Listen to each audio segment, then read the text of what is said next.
তার সাথে ফোনে যে শব্দ উচ্চারণ করেছি আমি জানি তা সঠিক নয় এবং সেটার জন্য আমি দুঃখ প্রকাশও করেছি, পুলিশের কাছে অভিযোগ করেছি, সেটাও তুলে নিচ্ছি। অবশেষে সাংবাদিকদের বিরুদ্ধে অভিযোগ তুলে নিয়ে ক্ষমা চাইলেন ছোট পর্দার জনপ্রিয় অভিনেত্রী তানজিন তিশা। শনিবার 15 নভেম্বর ডিবি কার্যালয়ে সাংবাদিকদের সঙ্গে ভুল বোঝাবুঝি হয়েছে উল্লেখ করে ক্ষমা চেয়ে একটি বিবৃতি দেন তিশা।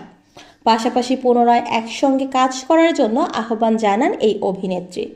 এ সময় সেখানে উপস্থিত ছিলেন ডিবি প্রধান হারুনুর রশিদ, অভিনয় শিল্পী সংঘের সভাপতি আহসান হাবিব নাসিম, সাধারণ সম্পাদক রনক হাসান সহ আরও অনেকে।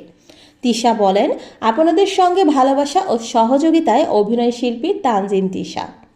আমি কয়েকদিন আগে অসুস্থ হয়ে হাসপাতালে ছিলাম।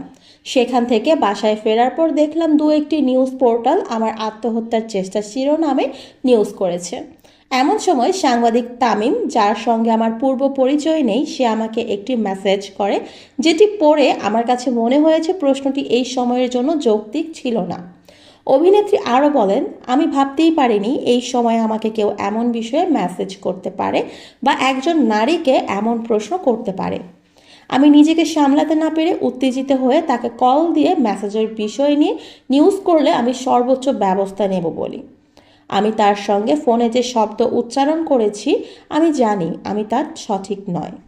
পরবর্তীতে আমি আমার ভুল বুঝতে পেরে সকলের কাছেই দুঃখ প্রকাশ করেছি।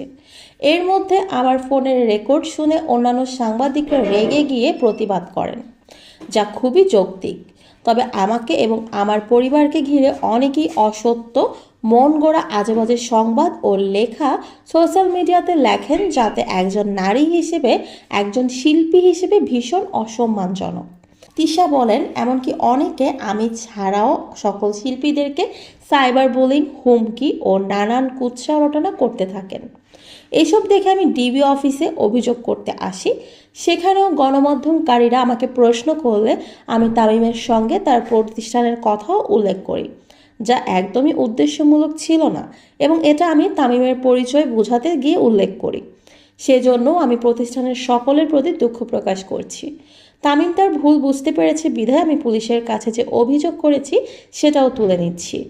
তবে যারা আমার এবং আমার পরিবার ঘিরে অসত্য ও অসম্মানজনক নিউজ ও লেখা প্রকাশ করছেন, তারাও তাদের কৃতকর্মের জন্য অনুতপ্ত হবেন এবং লেখাগুলো সরিয়ে নেবেন, সেটাও আমি প্রত্যাশা করি। সবশেষে তানজিন তিশা বলেন, আমিও এটাও চাই মূলধারার সংবাদ মাধ্যম ও সাংবাদিক যারা আছেন তারাও সাংবাদিকতার নামে যে সকল অপসাংবাদিক আছে, পোর্টাল আছে, যারা শিল্পীদের অসম্মান করে ফায়দা লুটতে চায়, তাদের প্রতিহত করতে আমার পাশে, শিল্পীদের পাশে সবসময় যেমন ছিলেন তেমনি থাকবেন।